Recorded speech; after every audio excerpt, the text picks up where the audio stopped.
खुशहाल हूं। श्री राम के राज्याभिषेक के निर्णय से अयोध्या में खुशियां मना रही थी। वहीं स्वर्ग में देवताओं में चिंता की लहर दौड़ गई। नारद आश्चर्य में थे कि आखिर श्री हरि विष्णु क्यों चाहते हैं कि श्री राम सिंहासन पर न बैठे। श्री हरि विष्णु भी समझ नहीं पा रहे थे कि ऐसी स्थिति में वो क्या करें। महादेव भी सोच में पड़ गए। नारद इस रहस्य को अभी तक समझ नहीं पा रहे थे कि परमपिता श्री राम का राज्याभिषेक क्यों नहीं चाहते। नारायण नारायण।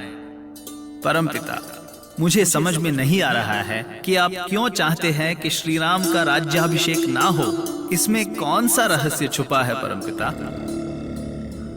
इसमें कोई रहस्य नहीं है नारद। श्री राम का जन्म लोक कल्याण के लिए हुआ है।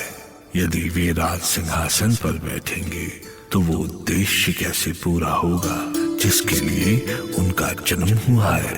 नारायण नारायण।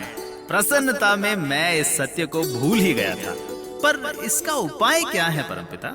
इसका उपाय तो स्वयं श्री हरि विष्णु ही बता सकते हैं नारद। वही सबके कर्ता धर्ता है। इस महान उद्देश्य की चुनौती उन्होंने ही तो ली है। नारायण नारायण। और श्री हरि विष्णु भी बहुत देर तक इस सोच में डूबे रहे कि वो इस आयोजन को कैसे रोके, क्योंकि यदि राम सिंहासन पर बैठ गए तो उनका महान उद्देश्य कभी पूरा नहीं हो सकता था। और आखिर बहुत सोच विचार के बाद उन्हें इसका हल मिल ही गया, और वो उपाय था देवी सरस्वती। सरस्वती चाहें तो क्या नहीं कर सकती थी। वो असंभव को भी संभव कर सकती थी। और तब उन्होंने देवी सरस्वती का स्मरण किया।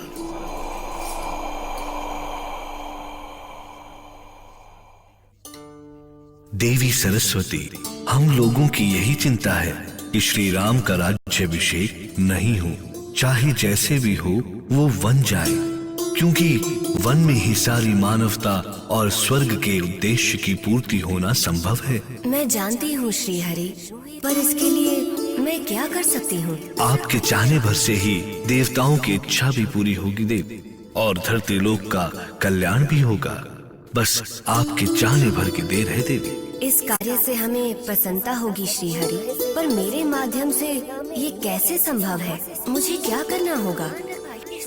आप बुद्धि और विवेक की देवी हैं।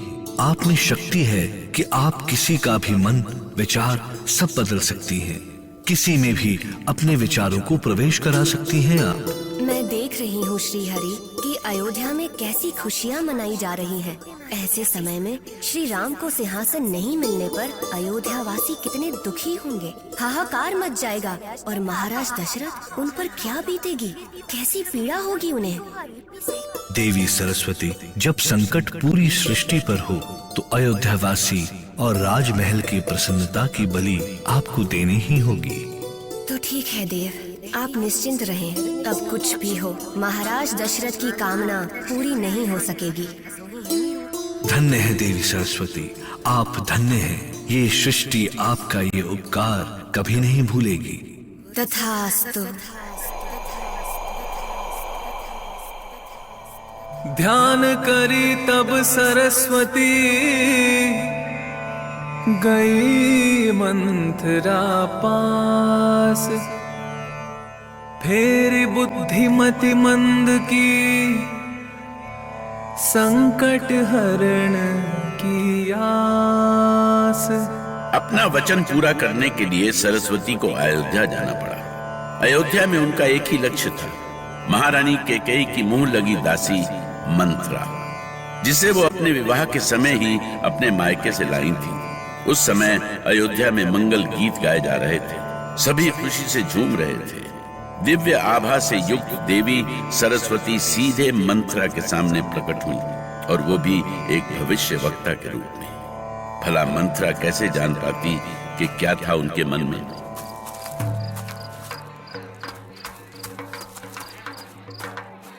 अरे बहन, ये अयोध्या में क्या होने वाला है कि जो लोग इतनी प्रसन्नता से नाच गा रहे हैं? अयोध्या में नहीं आई है क्या तू?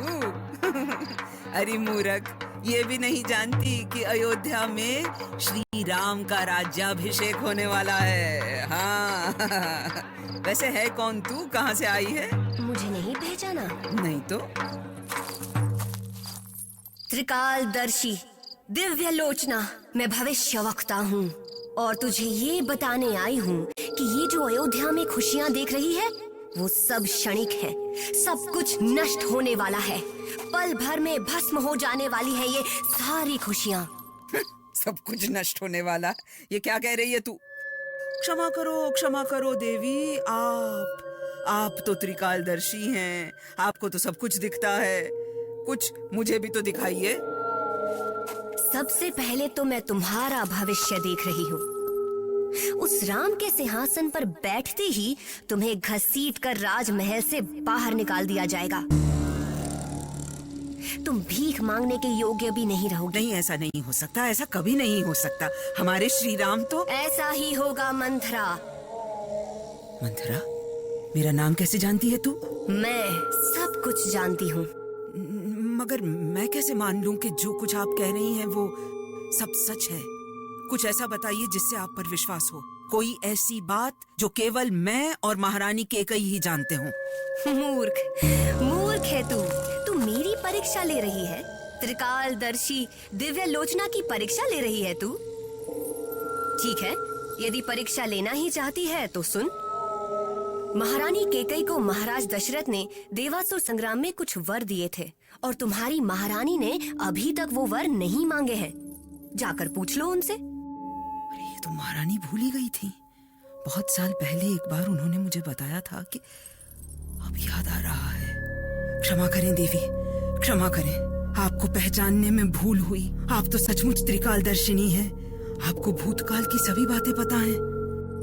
देवी, इसका अर्थ है कि आपको भविष्य भी दिख रहा है? हाँ मंथरा, मैं पूरी अयोध्या का भविष्य देख रही हूँ।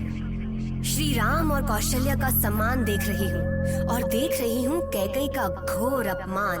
मुझे साफ दिखाई दे रहा है कि भरत अयोध्या का राजमहल छोड़कर जा रहा है। कैकेयी आंसू बहा रही है। बचाना है तो बचा लो मंथरा, बचा लो उन्हें। इनसे प्रिय तुम्हारा और कौन हो सकता है? जाओ बचा लो उन्हें मंथरा, जाओ। जो भी प्रपंच कर सकती हो करो, क्योंकि अगर तुम आज चूकी तो तुम्हारे पास पछताने के लिए भी समय नहीं होगा। बचा लो मंथरा, बचा लो उन्हें। नहीं, ऐसा नहीं हो सकता, ऐसा कभी भी नहीं हो सकता। ऐसा ही होगा मंथरा, ऐसा ही होगा। अब अयोध्या का भविष्य तुम्हारे हाथ में है। बचाना है तो बचा लो। मैं तो चली मंथरा, पर ध्यान रखो, ये फैसला तुम्हें ही करना है कि इस डूबती नाव में स्वयं भी डूबना चाहोगी या उसे बचाने के लिए हाथ पैर मारोगी। मारो मंथरा, जितने हाथ पैर मार सकती हो मारो। मगर मैं अकेली तो। तुम इस घोर अनर्थ को रोक सकती हो मंथरा, जाओ रोक लो उन्हें। अरे ये कहाँ गई? ये तो सचमुच अंतर्ध्यान हो गई। मंथरा, अब तुझी को किसी तरह श्री राम को सिंहासन पर बैठने से रोकना होगा, नहीं तो अनर्थ हो जाएगा, अनर्थ हो जाएगा। हाँ, मंथरा अपने जीते जी कैकेयी का बाल भी बांका नहीं होने देगी। ये अनर्थ कभी नहीं होने देगी, चाहे उसे अपने प्राणों की बलि ही क्यों न चढ़ानी पड़े।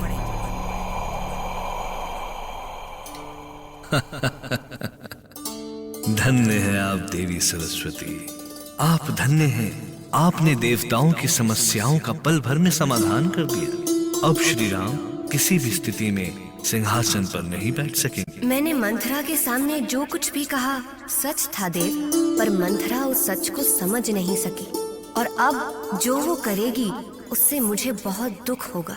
किंतु मैं ये भी जानती हूँ, जो कुछ भी होगा अंत में संसार के लिए शुभ ही होगा। मैं उस घटना का साक्षी रहा।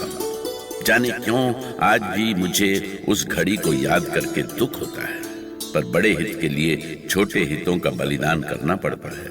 और ये बलिदान राम ही नहीं, सारी अयोध्या करने जा रही है। सारी सृष्टि के हित के लिए अयोध्या स्वयं सुखों का त्याग करने जा रही थी।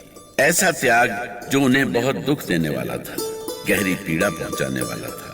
और मैं सोच रहा था कि क्या अयोध्या की इस पावन नगरी के इस महान त्याग को कोई समझ सकेगा? शायद नहीं। रामायण